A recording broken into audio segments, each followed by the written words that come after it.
The Atlanta night was a dark canvas, washed by a fine, cold rain that made the neon signs of storefronts dance in distorted reflections on the wet asphalt.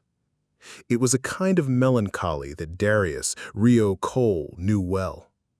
He was 19, a tall, slender black teenager with shoulders that were slightly hunched, as if carrying an invisible weight that had settled there long before his time. His eyes, the most expressive feature on his face, held a mixture of incandescent ambition and a weariness that seemed far older than his age. He wore simple, loose-fitting clothes that had a subtle, stylish quality, a personal uniform that felt both anonymous and authentic. He didn't just want fame. He craved the validation that his art, his true voice, had an intrinsic value that was not dictated by market trends. His deepest motivation was to honor his own truth, echoing the silent rebellion of artists who refused to dilute their art for the sake of mainstream appeal.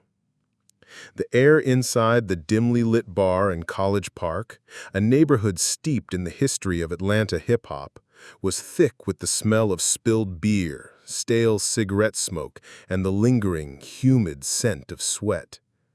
The room was a cacophony of muffled conversations and the clinking of glasses. On stage, a young rapper was finishing a set of fast, boastful rhymes, his voice booming over a beat that felt manufactured for a dance challenge. A small, indifferent crowd clapped half-heartedly. Rio's heart hammered against his ribs as he watched, the sound of the bass from the speakers vibrating through his worn sneakers. This was his moment, a chance to prove his worth on a stage that had been a launch pad for legends. He climbed the 3 creaking wooden steps to the stage, the sudden silence of the transition almost as loud as the music had been. He adjusted the microphone stand, his fingers cold. His rhymes, unlike the party trap that dominated the local scene, were raw, lyrical, and deeply personal, a poetic chronicle of life in the city's rapidly gentrifying streets and the quiet pain of feeling underestimated. The sound of his voice, a rich, melodic baritone, navigated over the beat he had painstakingly created himself, a fusion of Southern rhythms with the lyrical depth of Bronx hip-hop. He spoke of the quiet despair of seeing old landmarks torn down for new, sterile buildings, of the weight of expectations and the resilience of a community that had been built on a foundation of both hardship and fierce pride. The words flowed effortlessly, each rhyme a confession, a piece of himself laid bare for the world to see. In the small, scattered audience, only one person was truly, completely immersed, Mara Banks, his 18-year-old childhood friend. She was the opposite of Rio, extroverted, vibrant, with a laugh that could fill a room and a confidence that seemed endless. She wore a bright yellow hoodie, a splash of sunlight in the gloomy bar. Mara was his most loyal defender, his first and most faithful fan. As a visual artist, she translated his music into painting, her canvas filled with the same raw emotion and complex urban landscapes he captured in his rhymes. Her role in his life was to be the voice of hope, the unwavering mirror of his authenticity. From her stool at the bar, she watched him with an intensity that Rio could feel, her gaze a beacon of support in the oppressive haze of indifference. After the performance, as the room emptied and the bartender wiped down the counter with a damp rag, a man in a crisp suit and an expensive watch approached Rio. He was a local producer, a minor figure with a reputation for spotting commercial trends. The man had a cynical smile and a gaze that seemed to analyze Rio as a product, not a person. He listened to a few of Rio's tracks on a beat-up phone, nodding slowly. The producer's words, when they came, were like a slow, deliberate poison. He commented that Rio's sound was honest, but too honest to sell. The words hung in the air, loaded with a contempt that didn't need to be shouted to be understood.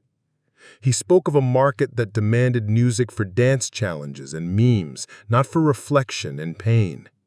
The producer's voice was a thread that pulled all of Rio's ambition down, reminding him of the frustration of artists who felt the pressure to be reduced to a single genre. The rejection was the final, devastating trigger. Rio felt the full weight of the moment. It wasn't just a door closing, it was the confirmation of a fear he had carried for years. His music was valuable, but its value was incomprehensible to the very people who controlled the industry. The feeling was a heavy, sinking stone in his gut, a quiet and profound defeat that felt even more painful than a public failure. The producer's rejection echoed in Rio's mind, a bitter melody that mixed with the suffocating silence of the night. The pain he felt was more than the sting of a single man's criticism. It was the manifestation of a systemic force that underestimated him and sought to annul his voice. The narrator's prose shifted to a more intimate, sensory focus, conveying the psychological weight of this burden. The skin on his neck felt tight, as if the producer's arrogance had materialized and was physically squeezing his throat. The humid air of the Atlanta night, which had felt so alive moments ago, now felt thick and unbreathable, a suffocating blanket. He felt a deep, profound exhaustion, a feeling that resonated with the words of rapper Ebony, who described how the constant need to prove oneself and combat racism can make you sick. In a series of gentle flashbacks, the audience was taken to key moments in Rio's childhood and adolescence, revealing how the criticism that his art didn't sell was a pervasive, bitter melody he had heard for a long time. The memories felt as real as the present moment, a series of snapshots that built a painful mural of his journey. There was the scene from his elementary school art class where a teacher told him to draw a more familiar picture instead of the intricate, swirling graffiti he had sketched. He remembered the sting of a high school friend's laughter, a sharp, dismissive sound that followed him when he showed them a notebook filled with his deepest lyrics instead of the usual boasts. There were the quiet, well-meaning words from a family member who pressed him to find a real job instead of chasing a dream that seemed so abstract. Each of these moments was a brick in the wall of his existential doubt, a constant, low-level hum of noise telling him that his authentic self was not enough. The weight of this burden was not merely personal, it was historical. Rio's journey reflected the black genius burden described in the story of Sly Stone, the immense pressure that demands that a black artist's success comes with the obligation of carrying the flag of an entire community, and that creativity is a product and not a genuine expression. Rio found himself walking aimlessly, his feet carrying him to the one place that felt like a sanctuary. He ended up in his Uncle Marcus's garage, a space that smelled of old vinyl, dust, and the metallic tang of antique electronics. Marcus, a veteran of the community who had witnessed the highs and lows of Atlanta's history, watched Rio's frustration with a serene, knowing calm. He did not ask what was wrong, he simply listened. The silent hum of the room a comfortable presence. Finally, Marcus spoke, his voice a low rumble. He explained the harsh reality of the industry not as a moral failing, but as a cold corporate fact.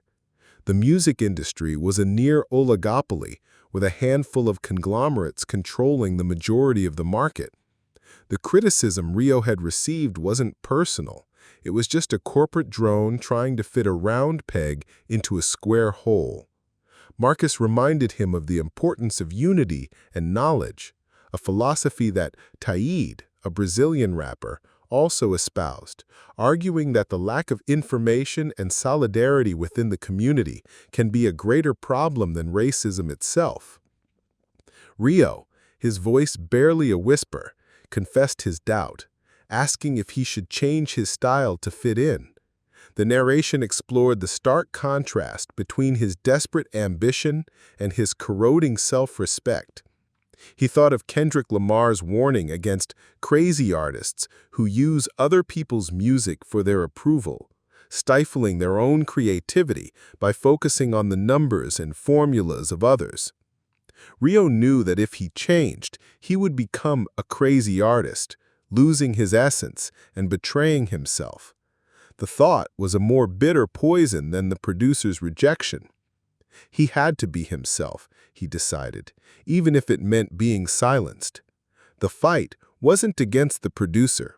It was against the industry's desire to erase him, a battle for his own soul. He would not surrender his voice. The pain and despair that had been Rio's constant companions finally reached a critical point, a moment of overwhelming exhaustion that gave way to a powerful clarity. He was sitting on a dusty stool in his Uncle Marcus's garage, a single bare light bulb casting a harsh yellow glow over the space. He had reached the bottom of his emotional reserves, but instead of giving up, a new, singular purpose ignited within him. He would no longer make music for the market, for the producers, for the nameless, faceless audience they demanded. He would make music for himself, a final time, as a sonic diary of his pain and his truth. This decision was a pure act of vengeance, not against the producer or the industry, but against the very idea that his art needed permission to exist. He would create a song that was so honest, so unfiltered, that it would be a monument to his own authenticity. The narrative transformed into a deeply immersive, sensory experience of creation. The only sounds in the garage were the low, steady hum of his old laptop and the soft, rhythmic click of his mouse as he built the beat. His vision narrowed, the world outside the glowing monitor dissolving. He saw the dust motes dancing in the yellow light, the rich, dark shadows clinging to the corners of the room. The shelves of his uncle's vinyl records, a forest of musical history, blurred into a vibrant backdrop. The air was filled with a complex, earthy smell, the scent of old paper and cardboard from the record sleeves, the metallic tang of his electronic equipment, and the faint, sweet smell of a lingering incense stick. He could feel the weight of his notebook in his hands, the rough texture of the paper beneath his fingertips, the cold sweat on his brow. He started with a melancholy piano melody, a series of simple, somber chords that captured the feeling of a quiet Sunday morning in a city that never slept. He layered it with a raw, percussive beat that he had created, the rhythm a steady, unyielding heartbeat. He didn't care about a hook or a catchy chorus.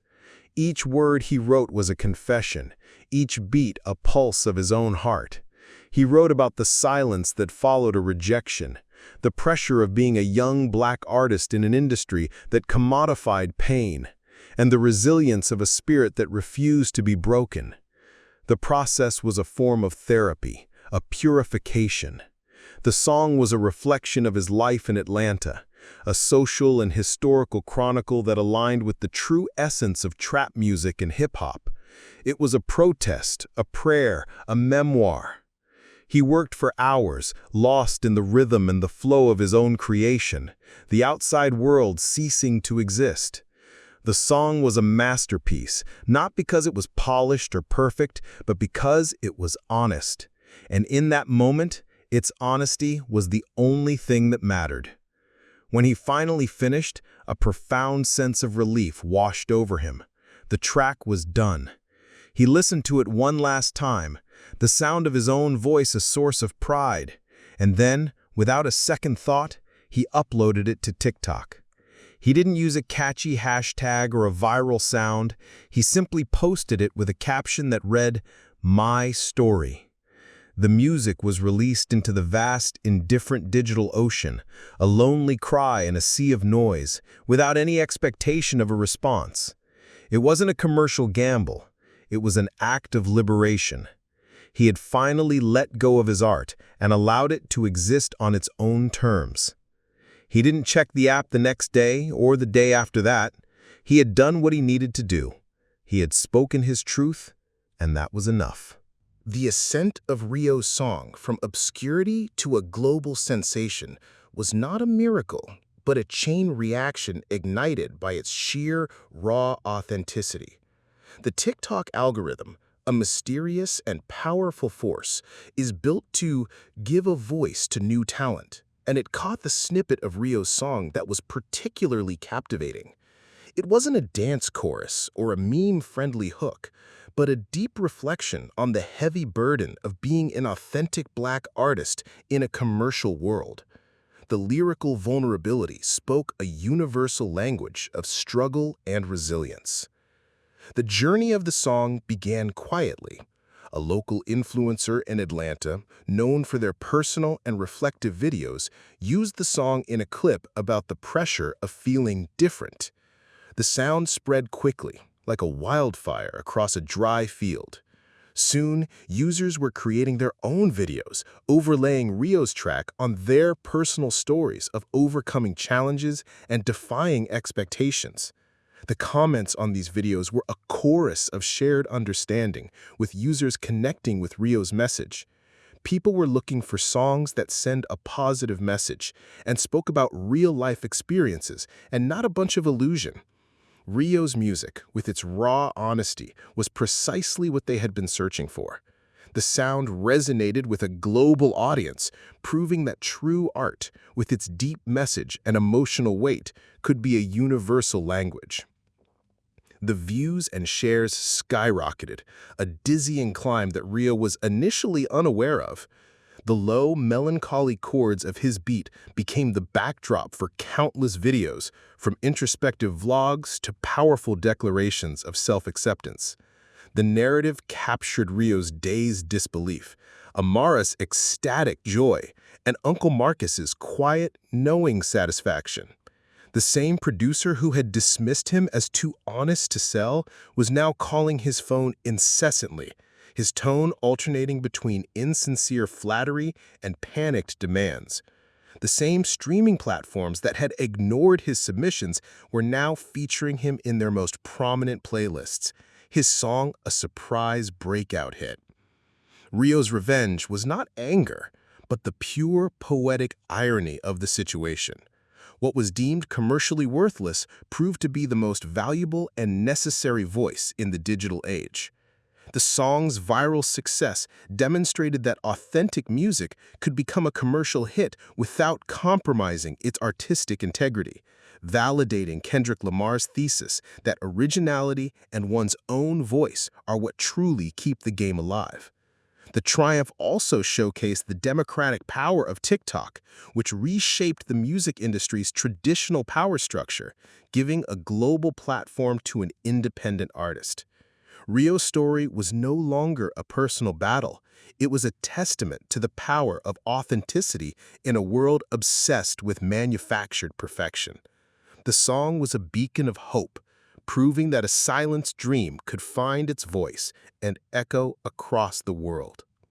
With his newfound fame, Rio now faced the Black genius burden in a new, more intense context, that of being an unexpected hero, an example for millions. He could become the new voice of his generation, or he could buckle under the immense pressure. Guided by the quiet wisdom of his Uncle Marcus, Rio decided he would not sign with any of the major labels that were now relentlessly courting him. His victory was not against the people who had rejected him, but against the very idea they represented. He would use his new platform to be the example his community needed. He echoed the philosophy of the Brazilian rapper Dionga, who stated that the fight against racism is not a burden for Black people alone, but a shared responsibility for everyone. With the money he accumulated through streaming and small independent partnerships, he invested back into his community. He transformed Uncle Marcus's garage into a professional local studio and a mentorship program for young artists. He was following the example of artists like the group Nappy Roots in Atlanta, who invested in their own hometown, building businesses and a legacy that was both artistic and communal. The final chapter culminates in a scene that evokes the powerful collaboration of T.I. with the Atlanta Pops Orchestra, a celebratory moment that showed how trap, a genre often marginalized and dismissed, could be elevated. Rio is invited to perform at a city gala event at the Atlanta Symphony Hall, a world away from his initial performance at the College Park Bar. His song, the one that was once considered unsellable, is to be reinterpreted with the Atlanta Symphony Orchestra, blending the unbridled fervor of trap music with the soul of classical instruments. On stage, under the bright, dazzling lights that contrasted starkly with the shadows of his journey, Rio closed his eyes. The symphony hall was packed, the audience a mix of Atlanta's cultural elite and the young people who had discovered his music on TikTok. The melody of his song, which once made him feel so alone, now swelled with the sublime sound of strings and brass.